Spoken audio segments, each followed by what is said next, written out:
Peristiwa berpalingnya arah kiblat ini terjadi saat beliau sedang melaksanakan sholat berjamaah di sebuah masjid di pinggiran kota Madinah.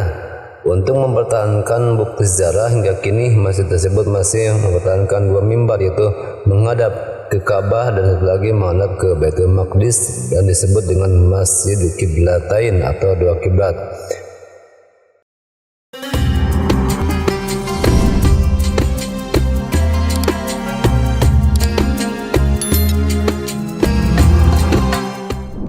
Assalamualaikum warahmatullahi wabarakatuh.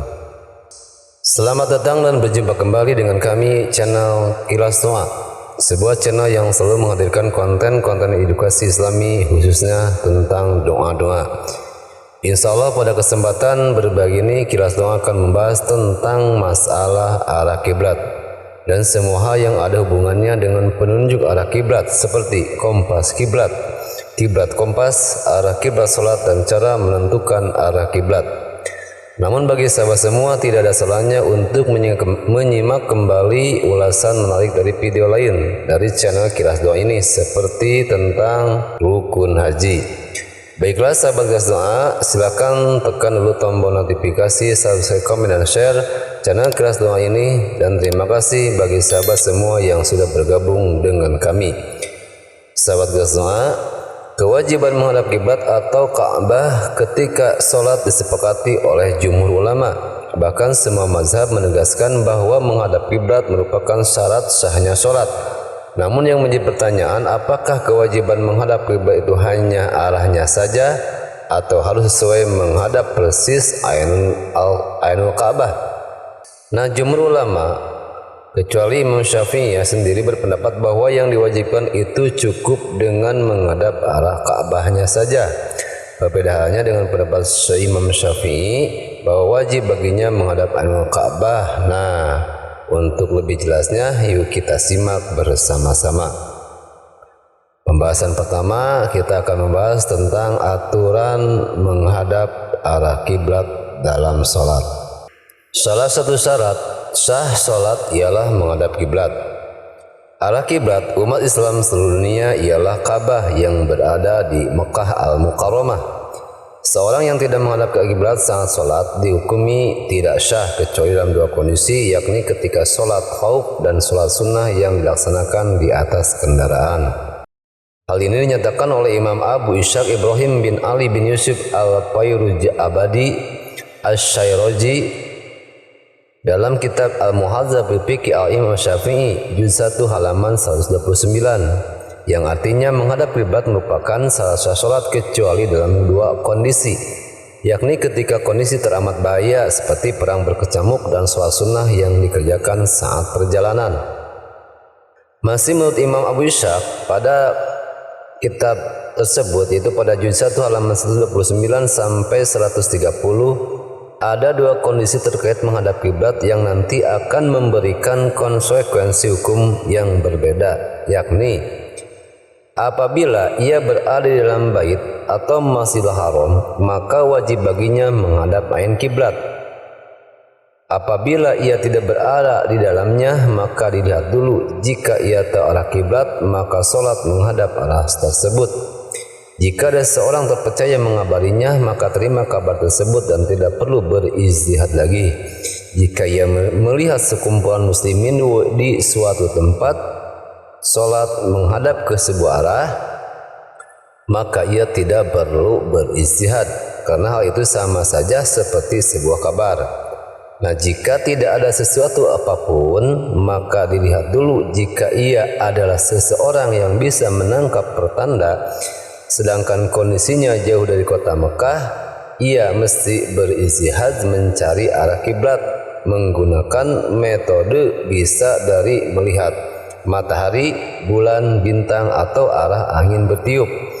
Maka wajib baginya berijtihad sebagaimana orang alim berijtihad menyikapi persoalan fikih terbaru.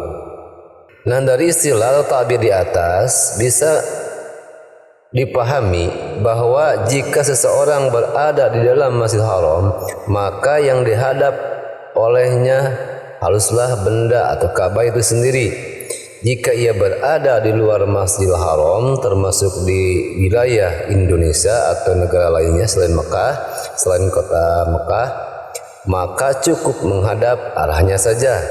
Nah, Imam Abu Ishaq juga menekankan bahwa bagi seseorang yang tidak tahu arah kiblat, maka ia haruslah berzihad dengan berbagai tawaran cara seperti yang sudah diterangkan tadi. Sahabat Kilas Doa, pembahasan yang penting selanjutnya adalah tentang sejarah pensyariatan menghadap kiblat. Ka'bah yang berada di dalam Masjidil Haram Mekah merupakan bangunan ibadah tertua di muka bumi ini. Bangunan yang berbentuk kubus ini diriwayatkan dibangun pertama kali oleh Nabi Adam alaihissalam. Karena kekunoannya, bangunan ini disebut juga sebagai Baitul Atiq, sebagaimana yang tertera dalam surat Al-Hajj ayat 29. A'udzubillahi minasyaitonirrajim. Bismillahirrahmanirrahim. Wa yattawafu bil baitil atiq. Artinya, dan tawaf atau berkelilinglah kalian di rumah yang kuno. Al-Quran menyebutkan bahwa Ka'bah telah ada pada saat Nabi Ibrahim alaihissalam menempatkan Siti Hajar dan Nabi Ismail ketika bayi di lokasi tersebut. Sebagaimana tercermin dalam surat Ibrahim ayat 37, A'udzubillahi minasyaitonirrajim. Bismillahirrahmanirrahim. Rabbana inni askantu min dzurriyyati biwadin ghairi zar'in inda baitikal muharram. Rabbana liyuqimus sholata fas'al afidatan minan nasi tahwi ilaihim warzuqhum minas samarati la'allahum yashkurun. Artinya, ya Tuhan kami, sesungguhnya aku telah menempatkan sebagian keturunanku di lembah yang tidak mempunyai tanaman-tanaman dekat rumah Engkau, Baitullah yang dihormati. Ya Tuhan kami, yang demikian itu agar mereka menjadikan sholat, maka jadikanlah hati sebagian manusia cenderung kepada mereka, dan beri rezekilah mereka dari buah-buahan, mudah-mudahan mereka bersyukur. Setelah meninggalkan istrinya, yaitu Siti Hajar, dan putranya yaitu Nabi Ismail alaihissalam, lalu Nabi Ibrahim kemudian datang lagi ke tempat tersebut karena mendapatkan wahyu untuk mendirikan bangunan Ka'bah. Bersama Nabi Ismail alaihissalam, beliau kemudian mendirikan Ka'bah sebagaimana yang diceritakan dalam surat Al-Baqarah ayat 127. A'udzubillahi minasyaitonirrajim. Bismillahirrahmanirrahim. Wa iz yarfa'u Ibrahimul qawaida minal baiti wa Ismailu Rabbana taqabbal minna innaka antas samiul alim. Artinya, dan ingatlah ketika Ibrahim meninggikan membina dasar-dasar Baitullah bersama Ismail alaihissalam seraya berdoa, ya Tuhan kami, terimalah daripada kami amal kami, sungguhnya Engkaulah yang Maha mendengar lagi Maha mengetahui. Nah, ketika perintah untuk sholat diberikan kepada Nabi Muhammad SAW pasca peristiwa Isra Miraj, Nabi Muhammad SAW yang saat itu berada di Mekah tentu saja menghadap Ka'bah saat melaksanakan sholat. Hingga kemudian Nabi Muhammad SAW hijrah ke Madinah, maka turunlah perintah Allah Subhanahu wa Ta'ala agar menghadap ke Baitul Maqdis atau Masjidil Aqsa yang ada di Palestina ketika sholat. Kejadian ini tergambar dalam karya Imam Abu Al-Fida Ismail Ibnu Katsir dalam kitab Tafsir Ibnu Katsir juz 1 halaman 272. Artinya, yang pertama kali nas dalam Al-Quran ialah kiblat. Bahwasannya Rasulullah SAW ketika hijrah ke Madinah, sementara penduduk Madinah mayoritas adalah Yahudi, Allah memerintahkan untuk menghadap Baitul Maqdis ketika sholat, maka berbahagialah orang Yahudi. Rasulullah SAW menghadap Baitul Maqdis ketika sholat selama lebih dari 10 bulan. Padahal beliau lebih senang pada kiblatnya Nabi Ibrahim alaihissalam yaitu Ka'bah, maka beliau seringkali berdoa dan menghadap ke langit. Sahabat Gas Doa, maka turunlah perintah yang ditunggu-tunggu oleh Rasulullah SAW. Kejadian ini terjadi pada bulan Rajab tahun kedua Hijrah. Hal ini tercermin dalam surat Al-Baqarah ayat 144. Artinya, sungguh kami sering melihat mukamu menengadah ke langit, maka sungguh kami akan memalingkan kamu ke kiblat yang kamu sukai. Palingkanlah mukamu ke arah Masjidil Haram, dan di mana saja kamu berada, palingkanlah mukamu ke arahnya. Peristiwa berpalingnya arah kiblat ini terjadi saat beliau sedang melaksanakan sholat berjamaah di sebuah masjid di pinggiran kota Madinah. Untuk mempertahankan bukti sejarah hingga kini, masjid tersebut masih mempertahankan dua mimbar, yaitu menghadap ke Ka'bah dan satu lagi menghadap ke Baitul Maqdis dan disebut dengan Masjidul Qiblatain atau dua kiblat. Nah, perubahan kiblat ini memberikan suasana gembira di hati Rasulullah SAW karena Allah Jalla telah mengabulkan harapan beliau Nabi Muhammad SAW. Sebaliknya bagi kaum Yahudi, perubahan ini merupakan pukulan telak karena dugaan mereka selama ini ternyata salah total dan terbantahkan. Oleh karena itu mereka sangat geram dan melontarkan desas-desus yang tidak sedap dengan menyebutkan bahwa Nabi Muhammad SAW adalah orang yang pelin-pelan seketika sholat menghadap ke sini dan ke sana. Allah Subhanahu wa Ta'ala lalu menurunkan ayat guna menghancurkan desas-desus tersebut. Ketika kaum Yahudi menebarkan isu bahwa kebaikan hanya bisa diraih dengan cara sholat menghadap Baitul Maqdis, maka turunlah ayat 177 dalam surat Al-Baqarah. Artinya, bukanlah menghadapkan wajahmu ke arah timur dan barat itu suatu kebaktian, akan tetapi sesungguhnya kebaktian itu ialah beriman kepada Allah pada hari kemudian, malaikat-malaikat, kitab-kitab dan nabi-nabi, memberikan harta yang dicintainya kepada kerabat, anak-anak yatim, orang-orang miskin, musafir yang memerlukan pertolongan, dan orang-orang yang meminta-minta, atau merdekakan hamba sahaya, mendirikan sholat dan menunaikan zakat, dan orang-orang yang menepati janjinya apabila dia berjanji, dan orang-orang yang sabar dalam kesempitan, penderitaan, dalam peperangan. Mereka itulah orang-orang yang benar imannya, dan mereka itulah orang-orang yang bertakwa. Rupanya perubahan arah kiblat ini selain sebagai jawaban atas doa Nabi Muhammad SAW juga merupakan petunjuk ujian yang Allah Subhanahu wa Ta'ala berikan untuk membedakan mana yang imannya asli atau palsu. Ini tergambar dalam surat Al-Baqarah ayat 143. A'udzubillahi minasyaitonirrajim. Bismillahirrahmanirrahim. Wa ma ja'alna qiblatal lati kunta 'alaiha illa lina'lama may yattabi'ur rasula mimma yanqalibu 'ala aqibai wa in kana sakabiratan illa allazina hadallahu wa ma kana Allahu liyudhi'a imanakum innallaha bin-nasi laraufur rahim. Artinya, dan kami tidak menjadikan kiblat yang menjadikan kiblatmu sekarang, melainkan agar kami mengetahui supaya nyata siapa yang mengikuti Rasul dan siapa yang membelot. Dan sungguh pemindahan kiblat itu terasa amat berat kecuali bagi beberapa orang yang telah diberi petunjuk oleh Allah, dan Allah tidak akan menyia-nyiakan imanmu. Sungguhnya Allah Maha Pengasih lagi Maha Penyayang.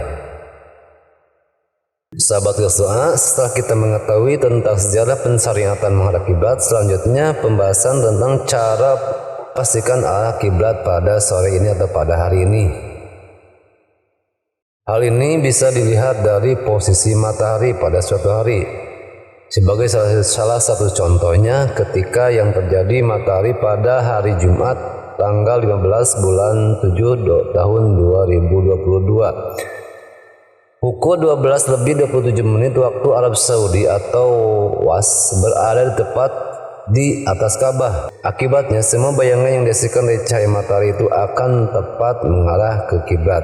Nah, peristiwa ini yang disebut dengan merostul kiblat dapat disaksikan secara langsung oleh umat Islam di tanah air atau di Indonesia pada hari Jumat tanggal 15 bulan 7 tahun 2022 pada sore hari, tepatnya pada pukul 16:27:38 untuk WIB dan pada pukul 17:27:38 untuk WITA.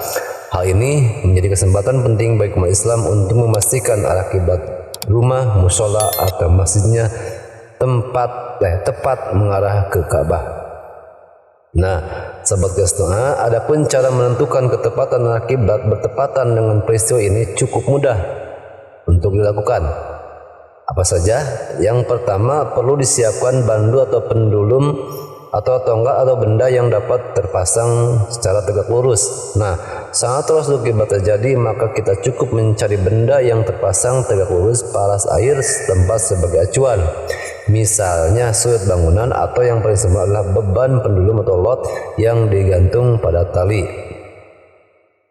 Selanjutnya, langkah kedua adalah menyiapkan jam yang sudah terkalibrasi untuk melihat ketepatan waktu.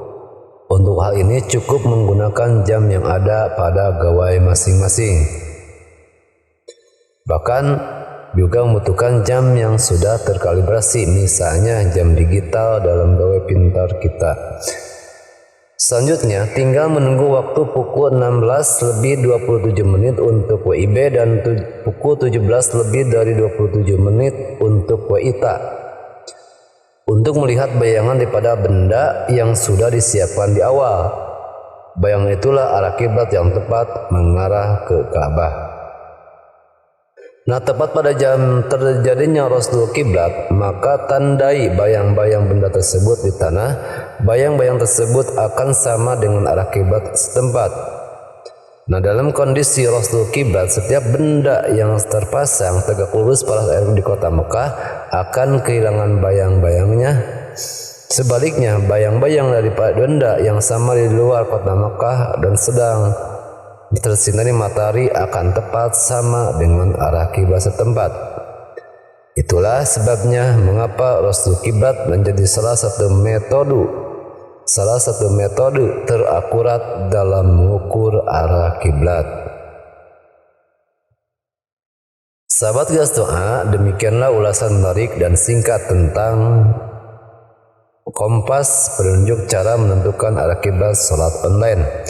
Semoga bisa menjadi sebuah penambahan hasanah keilmuan kita yang tentunya diharuskan mengetahui tentang arah kiblat Indonesia, karena ini menjadi salah satu syarat sah sholat. Untuk itu, penjelasan mengenai kompas kiblat sholat dan kompas penunjuk arah kiblat otomatis setidaknya bisa membantu dalam mengetahui hal tersebut. Amin ya robbal alamin. Mohon koreksi dari sahabat semua apabila dalam ulasan ini masih banyak kesalahan dan hilapnya. Insya Allah akan kami jawab sesuai dengan kapasitas ilmu kami. Sekian dan terima kasih. Wassalamualaikum warahmatullahi wabarakatuh.